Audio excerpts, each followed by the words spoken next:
ओम नमो भगवते वासुदेवाय नमः। प्राचीन भय का जन्म और प्रेचेताओं का भगवताराधन। श्री प्राशर जी बोले, हे मित्र, पृथु के अंतर्ध्यान और वादी नामक 2 धर्मज्ञ पुत्र हुए। उनमें से अंतर्ध्यान से उसकी पत्नी शिखंडी ने हविध्रान को उत्पन्न किया। हविध्रान से अग्निकुलीना, थीष्णा से प्राचीन बृहि, शुक्र, गय, कृष्ण, व्रज और अजनी, ये 6 पुत्र उत्पन्न किए। हे महाभाग, हविध्रान से उत्पन्न हुए भगवान प्राचीन बृहि एक महान प्रजापति थे, जिन्होंने यज्ञ के द्वारा अपनी प्रजा की बहुत वृद्धि की। हे मुने, उनके समय में यज्ञानुष्ठान की अधिकता के कारण प्राचीनाग्र कुश समस्त पृथ्वी में फैले हुए थे, इसलिए वे महाबली प्राचीन बृहि नाम से विख्यात हुए। हे महामते, उन महीपति ने महान तपस्या के अनंतर समुद्र को पुत्री स्वर्ण से विवाह किया। उस मुद्र कन्या स्वर्णा के प्राचीन बृहि से 10 पुत्र हुए। वे प्रचेता नामक सभी पुत्र धनुर्विद्या के पारगामी थे। इन्होंने समुद्र के जल में रहकर 10,000 वर्ष तक समान धर्म का आचरण करते हुए घोर तपस्या की। श्री मैत्रेय जी बोले, हे महामुने, उन महात्मा प्रेचेताओं ने जिसलिए समुद्र के जल में तपस्या की थी, सो आप कहिए। श्री प्राशर जी कहने लगे, हे मित्र, एक बार प्रजापति की प्रेरणा से प्रेचेताओं के महात्मा पिता प्राचीन ब्रह्म ने उनसे अति सम्मानपूर्वक संतान उत्पत्ति के लिए इस प्रकार कहा। प्राचीन ब्रह्म बोले, हे पुत्रों, देवादिदेव ब्रह्मा जी ने मुझे आज्ञा दी है कि तुम प्रजा की वृद्धि करो, और मैंने भी उनसे बहुत अच्छा कह दिया है। अतः हे पुत्रगण, तुम भी मेरी प्रसन्नता के लिए सावधानता पूर्वक प्रजा की वृद्धि करो, क्योंकि प्रजापति की आज्ञा तुमको भी सर्वथा माननीय है। श्री प्राशर जी बोले, हे मुने, उन राजकुमारों ने पिता के ये वचन सुनकर उनसे जो आज्ञा ऐसा कहकर फिर पूछा। प्रचेता बोले, हे तात, जिस कर्म से हम प्रजा वृद्धि में समर्थ हो सके, उसकी आप हमसे भली प्रकार व्याख्या कीजिए। पिता ने कहा, वरदायक भगवान विष्णु की आराधना करने से ही मनुष्य को निसंदेह इष्ट वस्तु की प्राप्ति होती है, और किसी उपाय से नहीं। इसके सिवा और मैं तुमसे क्या कहूँ। इसलिए यदि तुम सफलता चाहते हो तो प्रजा वृद्धि के लिए सर्वभूतों के स्वामी श्री हरि गोविंद की उपासना करो। धर्म, अर्थ, काम या मोक्ष की इच्छा वालों को सदा अनादि पुरुषोत्तम भगवान विष्णु की ही आराधना करनी चाहिए।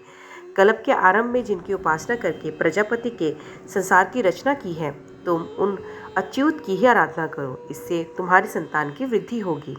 श्री प्राशर जी बोले, पिता की ऐसी आज्ञा होने पर प्रचेता नामक 10 पुत्रों ने समुद्र के जल में डूबे रहकर सावधानता पूर्वक तप करना आरंभ किया।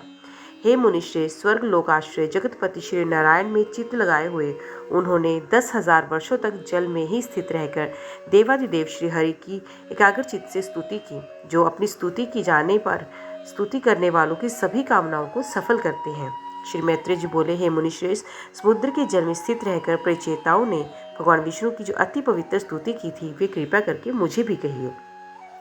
श्री प्राशर जी बोले, हे मित्र, पूर्व काल में समुद्र में स्थित रहकर प्रेचेताओं ने तन्मय भाव से श्री गोविंद जी की स्तुति कुछ इस प्रकार की, वो सुनो। प्रेचेताओं ने कहा, जिनमें संपूर्ण वाक्यों की नित्य प्रतिष्ठा है, अर्थात जो संपूर्ण वाक्यों के एकमात्र प्रतिपाद्य हैं, तथा जो जगत की उत्पत्ति और प्रलय के कारण है, उन निखिल जगन्नायक परम प्रभु को हम नमस्कार करते हैं, जो आद्य ज्योतिष रूप, अनुपम, अणु, अनंत, अपार और समस्त चराचर के कारण है, तथा जिन रूपहीन परमेश्वर के दिन, रात्रि और संध्या ही प्रथम रूप हैं, उन काल स्वरूप भगवान को नमस्कार है।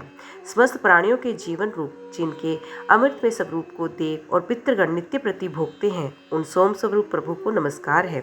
जो तीक्ष्ण स्वरूप अपने तेज से आकाश मंडल को प्रकाशित करते हुए अंधकार को भक्षण कर जाते हैं, तथा जो घाम, शीत और जल के उद्गम स्थान हैं, उन सूर्य स्वरूप नारायण को नमस्कार है।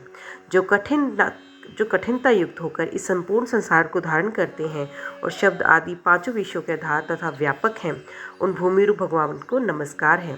जो संसार का योनि रूप और समस्त देहधारियों का बीज है, भगवान हरि के उस जल स्वरूप को हम नमस्कार करते हैं। जो समस्त देवताओं का हव्यभूक और पितृगण का कव्यभूक मुख है, उस अग्नि स्वरूप विष्णु भगवान को हम नमस्कार करते हैं। जो प्राण, अपान आदि 5 प्रकार से देह में स्थित होकर दिन रात चेष्टा करता रहता है, तथा जिनकी जोनि आकाश है, उस वायु रूप भगवान को नमस्कार है। जो समस्त भूतों को अवकाश देता है, उस अनंत मूर्ति और परम शुद्ध आकाश स्वरूप प्रभु को नमस्कार है। समस्त इंद्रिय सृष्टि के जो उत्तम स्थान है, उन शब्द, स्पर्श आदि रूप विधाता श्री कृष्ण चंद्र को नमस्कार है। जो शर और अक्षर इंद्रिय रूप से नित्य विषयों को ग्रहण करते हैं, उन ज्ञान मूल हरि को नमस्कार है। इंद्रियों के ग्रहण किए विषयों को जो आत्मा के सम्मुख उपस्थित करता है, उस अंतःकरण रूप विश्वात्मा को नमस्कार है। जिस अनंत में सकल विश्व स्थित है, जिससे वे उत्पन्न हुआ है और जो उसके लय का भी स्थान है, उस प्रकृति स्वरूप परमात्मा को नमस्कार है। जो शुद्ध और निर्गुण होकर भी भ्रमवश गुणयुक्त से दिखाई देते हैं, जो अविकारी, अजन्मा, शुद्ध, निर्गुण, निर्मल और श्री विष्णु का परम पद है, उस ब्रह्म स्वरूप को हम नमस्कार करते हैं।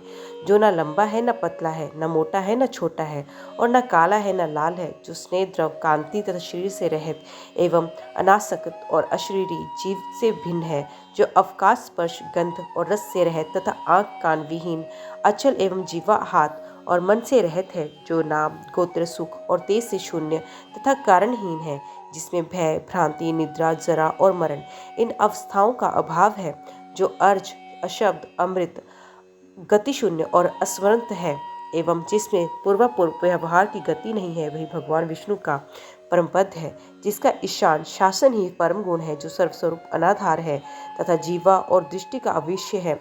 भगवान विष्णु के उस परम पद को हम नमस्कार कहते हैं। श्री पराशर जी बोले, इस प्रकार श्री विष्णु भगवान में समाधिस्थ होकर प्रेचेताओं ने महासागर में रहकर उनकी स्तुति करते हुए 10,000 वर्ष तक तपस्या की। तब भगवान श्री हरि ने प्रसन्न होकर उन्हें खिले हुए नील कमल की आभयुक्त दिव्य छवि से जल के भीतर ही दर्शन दिया। प्रेचेताओं ने पक्षीराज गरुड़ पर चढ़े हुए श्री हरि को देखकर उन्हें भक्तिभाव के भार से झुके हुए मस्तक द्वारा प्रणाम किया। तब भगवान ने उनसे कहा, मैं तुमसे प्रसन्न होकर तुम्हें वर देने के लिए आया हूँ, तुम अपना अभीष्ट वर मांगो। तब प्रेचेताओं ने वरदायक श्री हरि को प्रणाम कर जिस प्रकार उनके पिता ने उन्हें प्रजापति के लिए आज्ञा दी थी, वे सब उनसे निवेदन किया। तदंतर भगवान उन्हें अभीष्ट वर देकर अंतर्ध्यान हो गए और वे जल से बाहर निकल आए। ओम नमो भगवते वासुदेवाय नमः। तो दोस्तों, आज की वीडियो में बस इतना ही। उम्मीद करती हूँ वीडियो आपको पसंद आई होगी। वीडियो पसंद आई हो तो वीडियो को लाइक और चैनल को सब्सक्राइब ज़रूर कीजिएगा। तो मिलते हैं अगले अध्याय के साथ। तब तक के लिए देखते व सुनते रहिए। जय मां कंजक, जय माता दी।